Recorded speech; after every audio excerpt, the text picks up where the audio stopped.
Fala galera, saudações vascaínas, começando mais um vídeo aqui no canal, eu sou o Juninho, você está no canal Machão da Gama para mais um giro de notícias, a primeira edição desse domingo, para a gente atualizar aqui todas as informações sobre o nosso Vasco da Gama. Nesse vídeo vamos falar sobre Copinha, o Vasco já conhece o seu adversário das oitavas de final, você vai saber aqui nesse vídeo, né, a data, a hora e tudo sobre essa partida. Vamos falar também sobre Pedro Raul, né, que está muito próximo de fechar com o Vasco. As informações é que as coisas avançaram aí nesse último dia e a negociação está próxima de ser concretizada. Vamos aqui falar sobre isso. E vamos falar também sobre um atacante que foi oferecido ao Vasco, mas neste momento a prioridade do Vasco continua sendo Pedro Raul. Enfim, depois da vinheta a gente começa. Antes eu conto com você, deixando aquele like que é muito importante e também se inscrevendo aqui no canal. Tamo junto? Deixou o like, se inscreveu, a vinheta rodou.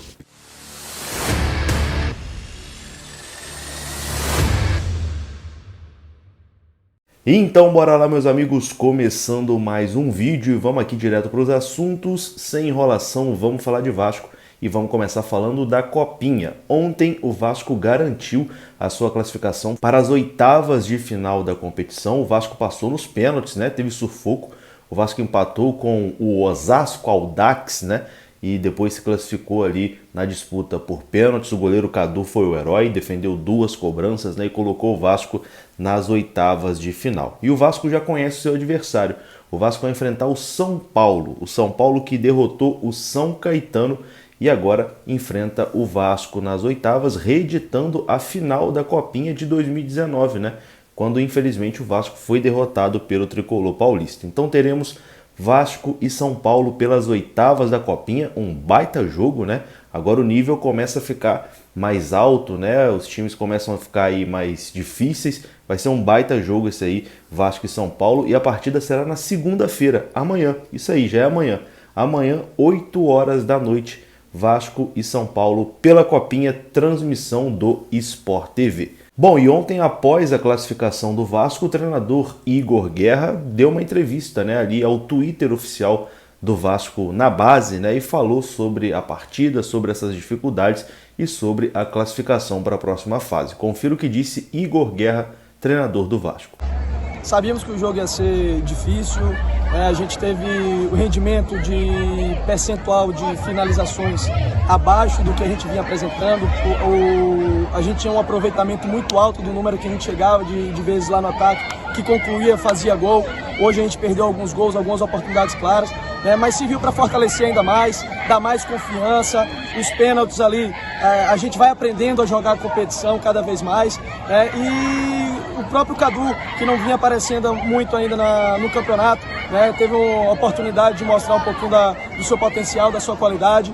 E o importante é que agora a gente vai cada vez mais forte aí nas próximas fases e confiantes aí para poder buscar esse título.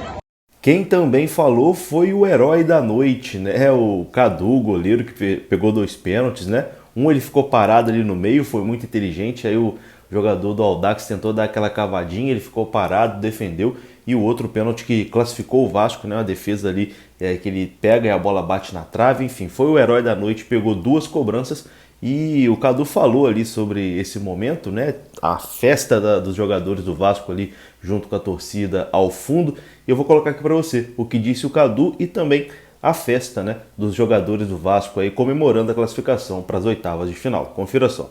A gente tá aqui pra isso, a gente tem que corresponder quando tiver um jogo grande assim. Pô, isso aqui não tem preço, a torcida é incomparável.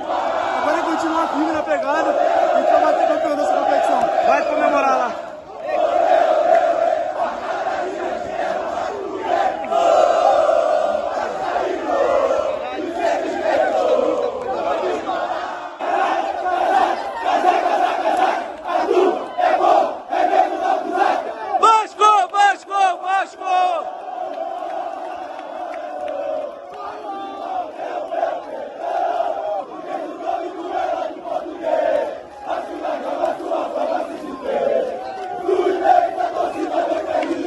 Então tá aí, né? Parabéns pra molecada, parabéns pela classificação e amanhã vamos pra cima do São Paulo, né? Vamos tentar aí essa vaguinha nas quartas de final, vamos buscar esse título da Copinha, o Vasco buscando o bicampeonato da Copa São Paulo. Agora vamos falar aqui do time profissional, né? O Vasco segue no mercado buscando um atacante. E a informação de ontem à noite do jornalista Flávio Dias, do canal Atenção Vascaínos, é que o atacante Rodrigão foi oferecido ao Vasco da Gama. Rodrigão é um atacante de 28 anos que pertence ao Santos. Na última temporada ele estava emprestado à Ponte Preta. Já rodou aqui por outros clubes aqui também do futebol brasileiro, né, como o Avaí, está sempre disputando Série B de Campeonato Brasileiro. O Rodrigão, que é esse atacante assim com perfil de Série B, né, podemos dizer assim. A informação é que o Rodrigão foi oferecido, ele tem contrato com o Santos ainda, né? Todo ano o Santos empresta ele para algum time porque o Santos não está utilizando o jogador. Mas a informação que a gente tem é que o Vasco prioriza o Pedro Raul, né? A prioridade do Vasco nesse momento é a contratação do Pedro Raul, por isso não avançou e nem começou, né? Nem iniciou as tratativas com o Rodrigão. Então o Rodrigão foi um jogador que foi oferecido, mas foi descartado pela diretoria do Vasco. O plano A da diretoria do Vasco nesse momento é realmente Pedro Raul. E as informações é que a coisa está avançando, né? O clube japonês pediu ali uma compensação financeira, né, para liberar o jogador, uma quantia de $100 mil, que dá aí pouco mais de R$500 mil, cerca de R$550 mil para liberar o jogador.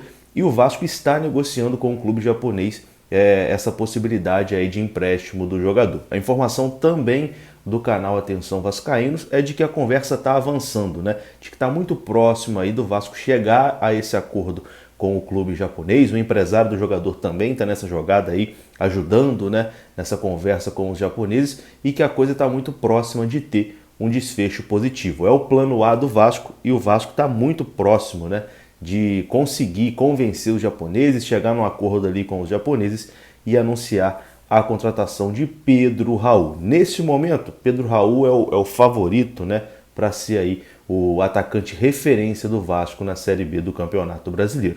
E, cara, o que esperar de Pedro Raul, né? Uma pergunta que muitos vascaínos fazem. Caramba, pô, Pedro Raul, será que é um bom nome? Será que serve para a Série B?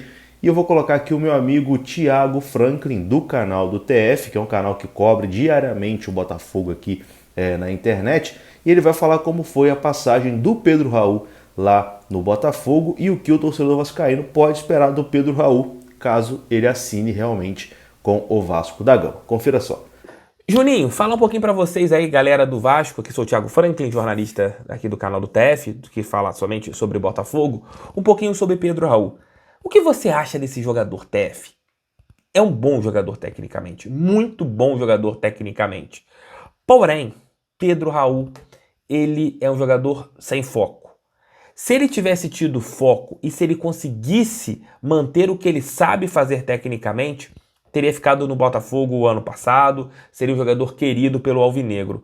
Mas ele acaba tendo mais pensamentos fora do futebol do que dentro do futebol. É um galanzão, um jogador que tem ali muitas amizades fora do futebol. Tem alguns detalhes, por exemplo, a Anitta vive curtindo as fotos dele, ele anda muito com o irmão do Bruno Galhaço, então é um cara que tem muita fama fora das quatro linhas. Dentro tem técnica, sabe fazer gols, sabe concluir com as duas pernas, sabe concluir por cima, é um jogador muito bom tecnicamente. Mas a cabecinha dele atrapalha demais. Se ele tivesse um foco muito grande no futebol, ele seria um jogador que hoje não estaria jogando aqui no nosso futebol. Poderia estar até mesmo atuando em bom nível na Europa. Mas em todos os clubes que ele passou, sempre teve um probleminha assim, extracampo, sempre teve um probleminha com a noite. No Botafogo ele ficou marcado demais por causa disso, de ser um jogador que era sempre tido na noitada, essas coisas todas. E a sua passagem pelo Botafogo, apesar dele ter feito alguns gols importantes nesta temporada, um golaço contra o Flamengo de voleio, no jogo contra o Coritiba que o Botafogo teve, ele tem uma possibilidade, ele também fez grande partida, mas ele tem esse problema. Não sei como que o Pedro Raul volta para o Brasil depois de ter passado pelo Japão e pelo México. Se ele voltar um pouco mais consciente, talvez seja um grande reforço para o Vasco. Mas se ele voltar o mesmo Pedro Raul, que foi no Botafogo, oscilando, com pensamentos dentro de campo e fora de campo, aí o torcedor vascaíno, vocês vão poder sofrer bastante com ele. Mas é uma aposta que depende muito disso aqui. Falei do Nazário e falo dele também. Depende muito de cabeça. Então tá aí, né? Essa foi a opinião do meu amigo TF, que tem um baita canal aqui sobre o Botafogo. Se você gosta de futebol, se inscreva lá no canal do TF, canal muito bacana aí que fala todos os dias do Botafogo. E essa foi a opinião dele, né? Sobre Pedro Raul. E a gente fica aqui aguardando para saber se o Vasco realmente vai conseguir concretizar essa negociação com os japoneses. A expectativa é que na próxima semana, né, nessa semana que se inicia amanhã, o Vasco consiga aí fechar esse acordo e trazer o Pedro Raul, que é amigo do Bruno Nazário, né? Em breve a gente vai fazer um vídeo aqui também falando sobre o Bruno Nazário e o TF também vai participar, afinal é um jogador ex-Botafogo. Eu vou ficando por aqui. Gostou do vídeo? Deixa o like que é importante, se inscreva aqui no canal. Um bom domingo para você. Saudações vascaínas. Até a próxima. Fui.